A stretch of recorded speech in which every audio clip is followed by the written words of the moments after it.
Now we are going to continue where we left, that is to recapitulate what we have done. The last slide that we have shown to you was basic principle governing international human resource management, and we will just recapitulate that.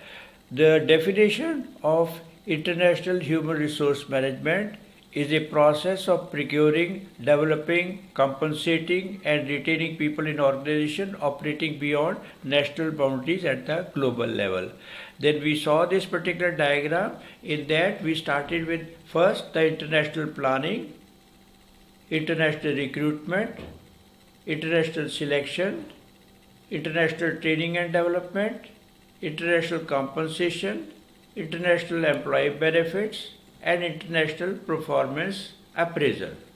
After this, we had seen, in addition to the principle governing human resource management, the international human resource management.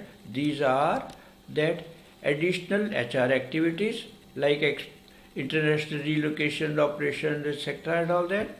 Then we had the international perspective of the HR functions. Then we had the greater attention to expatriates, then gradual shift in focus by diverting funds from expatriate to local people, and greater risk exposure if business fail and all that. So these were the things that we said, and then I mentioned to you the role of culture.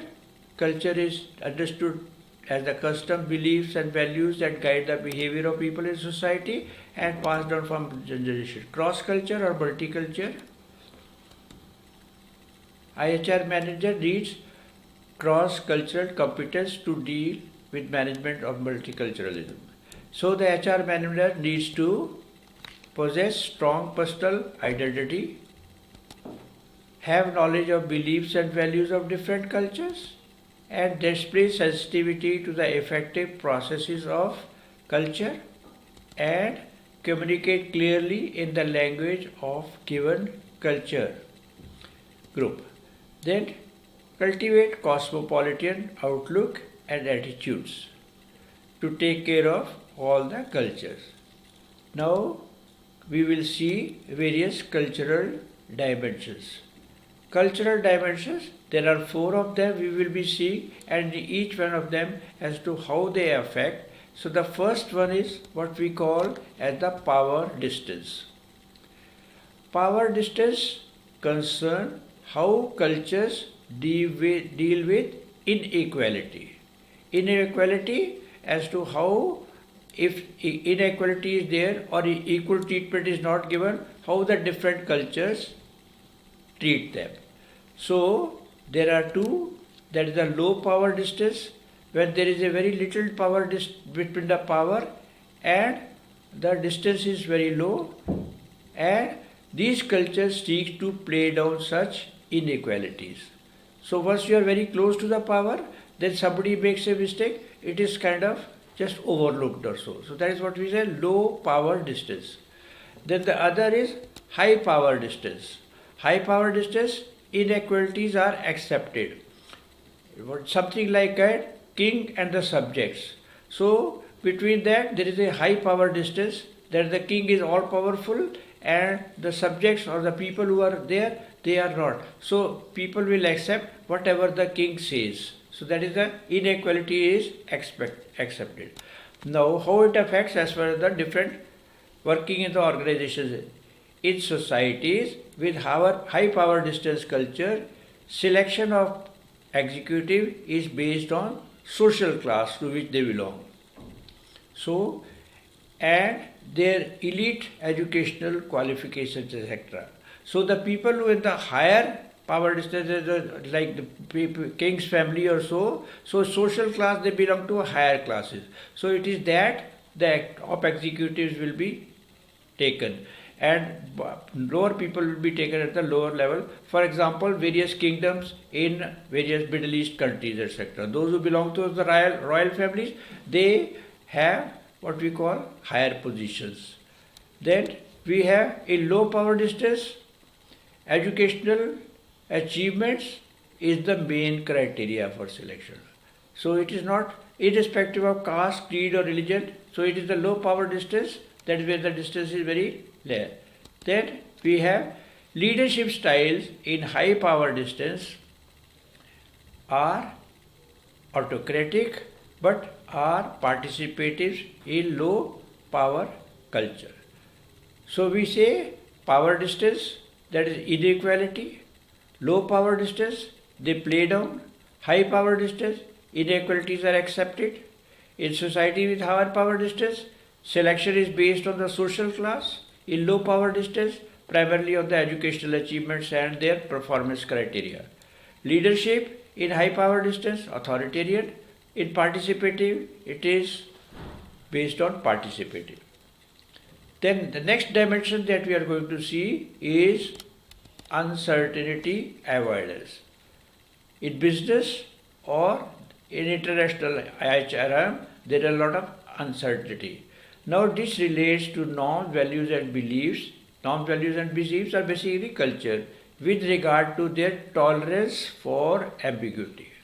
Primary reason uncertainty avoidance means tolerance for ambiguity. Ambiguity where there is no clarification. So high uncertainty power avoidance. So you want to avoid that, that is a high uncertainty. If there is uncertainty, we want to avoid that. So these societies place a premium on job security, retirement benefits, career pattern. They have a strong need for rules and regulations. The manager is expected to issue clear instructions and the subordinates simply carry it out. Like for example, in our society, there is a lot of emphasis on government jobs because it provides, so don't we want to take a risk. Uncertainty is avoided. Uncertainty is in private job comparatively more. The next is low uncertainty avoidance cultures are characterized by a greater readiness to take risk and accept changes or challenges. People going abroad and working there or there. So whether I will be successful or not, unless you take the risk, it will not work. The next point in this, in high uncertainty avoidance societies, executives are hired on the basis of seniority and expected loyalty. But in low uncertainty avoidance cultures, the criteria are education and past job performance. So that is as far as the role of culture, second uncertainty avoidance. Let us see the third dimensions of that. And the third dimension is the individualism. The focus is on relationship between the individual and the group.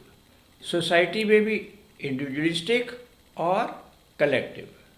So, which is the emphasis, whether individual or the collective? So, individualist societies, in general, say American, UK or European studies are mostly individualist. For example, Japanese, Koreans, etc., they are not individualistic but collective societies. So individual societies view people as unique. People are valued in terms of their own achievements, status and other unique characteristics. So here an individual is more important. The collective societies view the people in terms of group to which they belong. Social groups such as the family, social class, organization and the teams take precedence over the individual. So here it is a collective. That's why you will find different work culture in European or in our Asian country forms or organizations also. Then in collective society, leaders generally tend to appeal to the subordinates to perform. But in individual culture, leaders believe in rewarding achievers and punishing the non-performers. Like for example, we have seen autocratic or democratic way of working. So in collective societies, democratic. In individual societies, more of what we call as the authoritative. So in next point, in collective cultures, executive selection is based on the group evaluation. But it is geocentric, selectioning the most suitable irrespective of the nationality in individualistic culture. So individualistic culture has the emphasis on one individual. So wherever that individual is available, whichever part that individual is available, that is what we call geocentric and not collective. So whereas in the collective culture, it will be based on that particular country or that particular culture. So individual basically, whether it is individualistic or collective. Individualistic, mostly European Americans. Collective, mostly Asian, Japanese, Koreans, etc. And collective society view people in terms of the group to which they belong. In collective, leadership is mostly appealing, individualistic, like giving the orders and then punishing the performance, rewarding the achievers. And in collective culture, executive selection is based on the on the society, and the geocentric in the case of individualistic culture.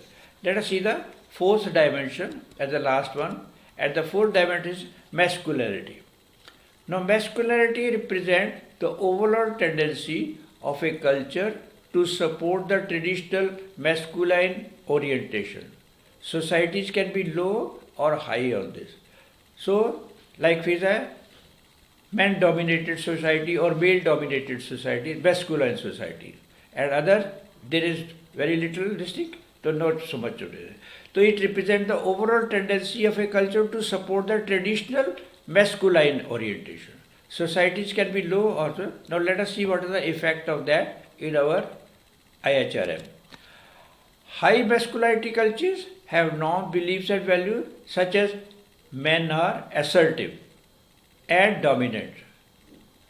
Exaggerated maleness in men is good. Men are decisive. Advancement and success are important.